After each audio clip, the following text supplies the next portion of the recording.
أعوذ بالله من الشيطان الرجيم بسم الله الرحمن الرحيم الحمد لله رب العالمين الرحمن الرحيم مالك يوم الدين إياك نعبد وإياك نستعين اهدنا الصراط المستقيم صراط الذين أنعمت عليهم غير المغضوب عليهم ولا الضالين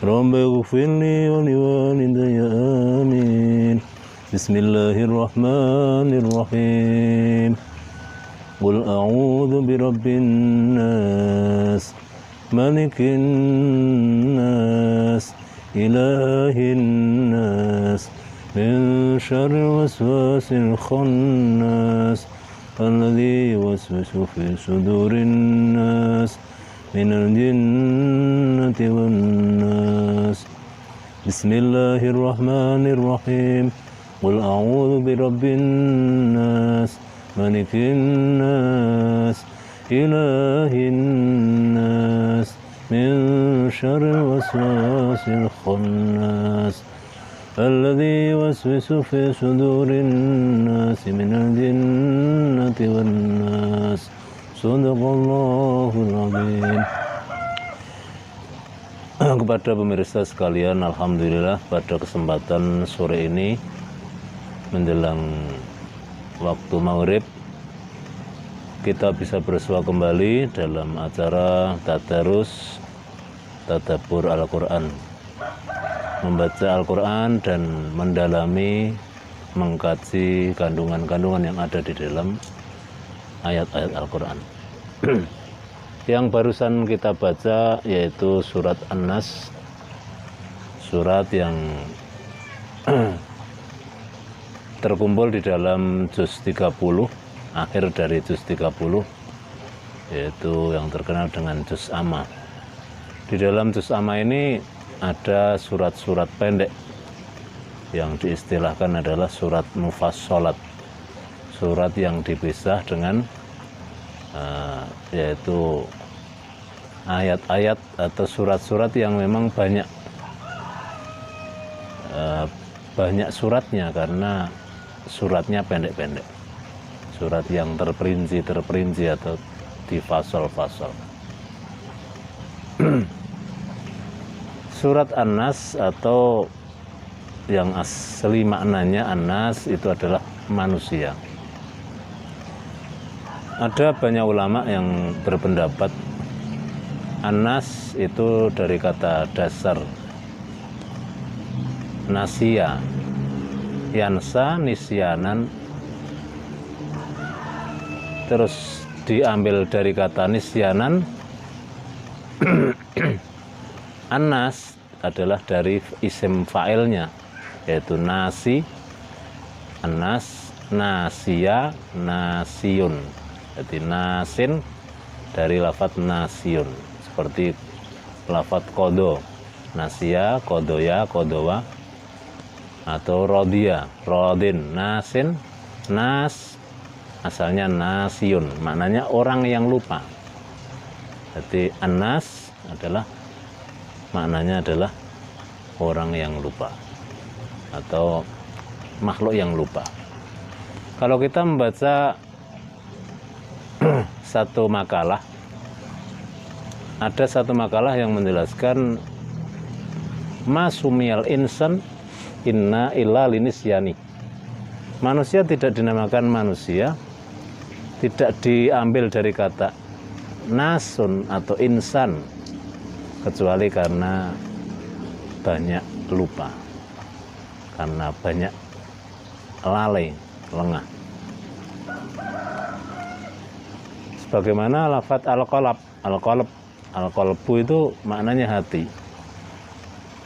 Lah hati manusia ini hati yang selalu bergolak. Bergolak itu artinya dalam mungkin hitungan 1 detik hati manusia itu sudah mengalami pergolakan. Pergolakan dalam arti perubahan dari berpikir satu masalah sudah terbersit masalah yang lain, selalu bergolak, selalu berubah-ubah.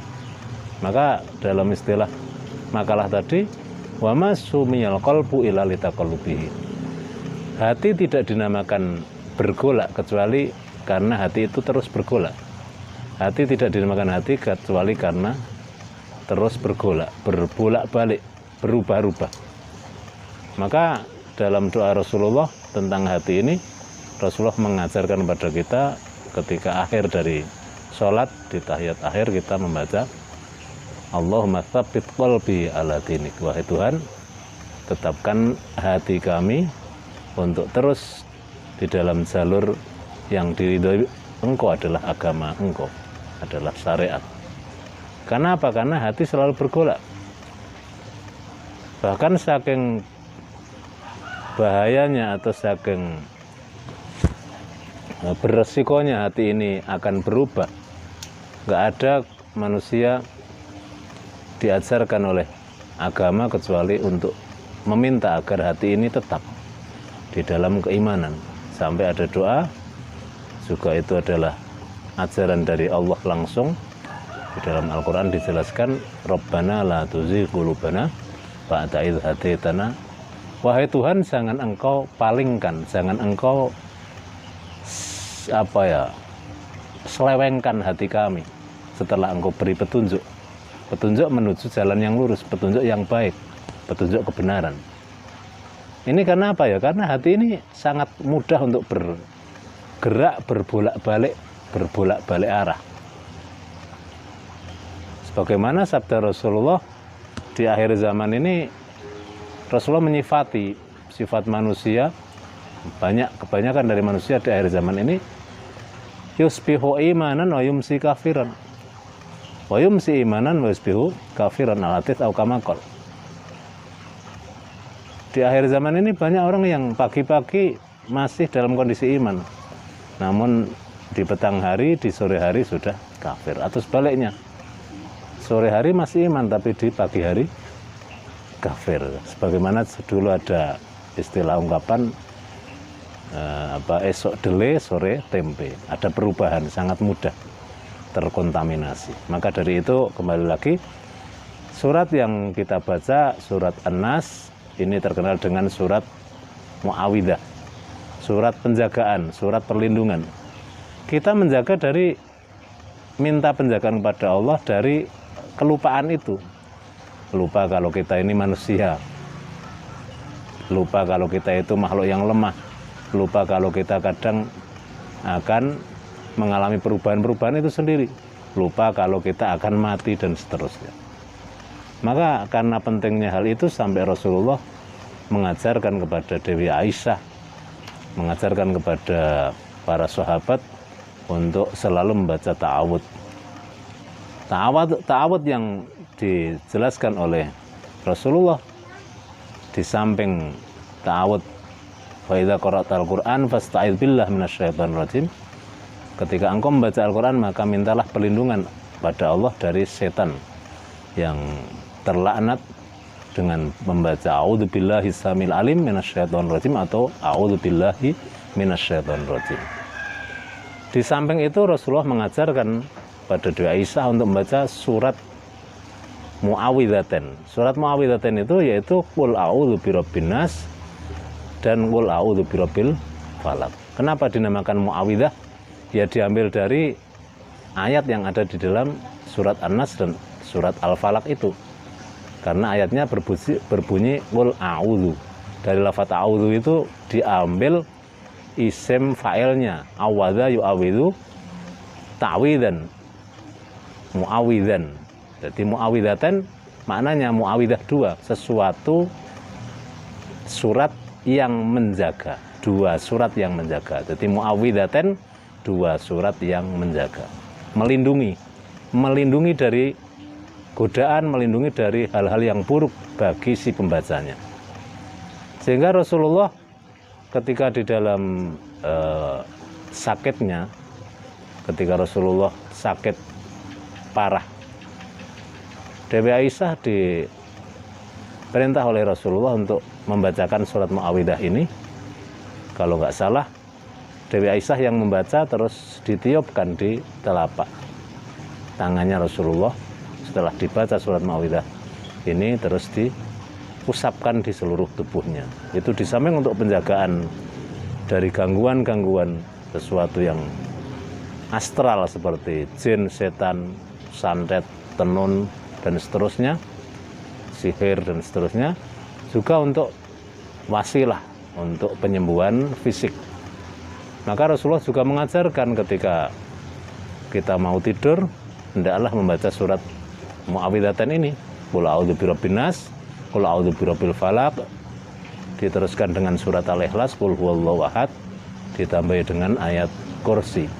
Setelah itu ditiupkan di telapak tangan, kita usapkan di seluruh tubuh kita, dari wajah sampai kaki dan juga belakang yang bisa tersentuh bisa kita raih dengan telapak tangan kita.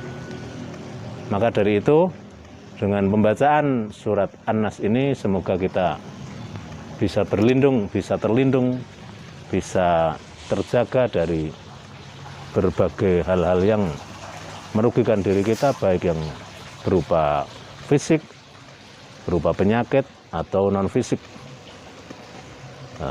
seperti makhluk astral, seperti setan, jin, dan seterusnya. Qul a'udzu birabbin nas, katakanlah wahai Muhammad, aku berlindung dengan Tuhan manusia. Qul a'udzu birabbin nas, malikin nas, di mana Tuhan manusia itu merajai manusia. Ilahin nas,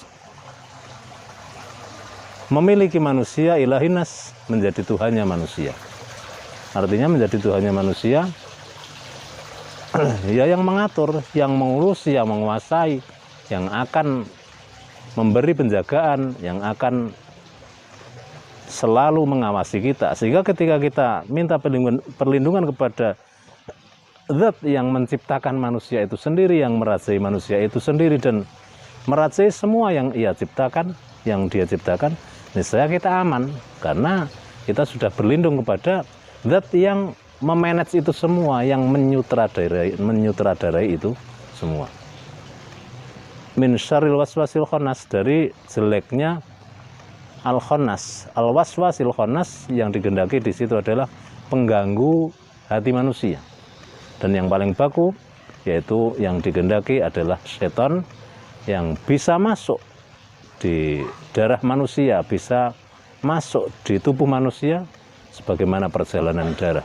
Dia bisa mengganggu dalam arti dia bisa merayu manusia untuk berpaling dari jalan yang benar, untuk melakukan kebatilan-kebatilan, kesalahan-kesalahan, dan seterusnya.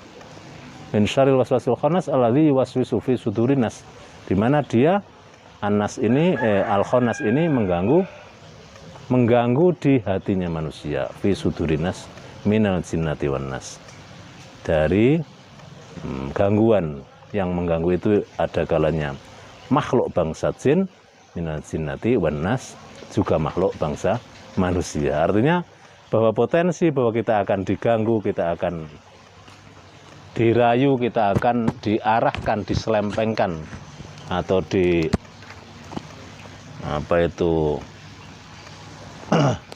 ajak kepada sesuatu yang tidak benar, itu ada kalanya ajakan ini masuk dari hati, masuk ke hati kita lewat gangguan setan yang tidak kelihatan, yang membisikkan kepada diri kita untuk sesuatu yang berupa pelanggaran-pelanggaran. Tapi ada kalanya yang mengganggu ini setan tapi berupa manusia, yaitu rayuan-rayuan, baik itu dari saudara, dari teman, dari istri bahkan, atau dari anak, dari orang-orang terdekat kita, bisa menjadi gangguan untuk kita tidak melakukan kebaikan.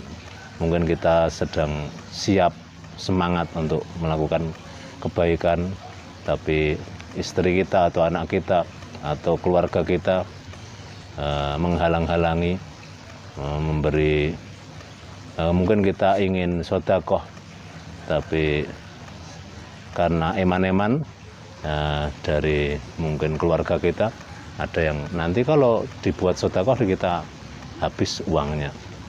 Dan itu gangguan dari eksternal, bukan dari internal, bukan dari eksternal. gangguan dari diri kita. Diri kita adalah bagian dari kita sebagaimana anak dan istri. Nah, semoga dengan bacaan Qul a'udzu birabbin nas, surat An-Nas ini kita bisa terhindar, bisa dilindungi oleh Allah Subhanahu wa taala dari semua gangguan, baik dari jin, dari setan ataupun dari manusia. Amin ya rabbal alamin. Hadanallahu ya kumasmain. Assalamualaikum warahmatullahi wabarakatuh.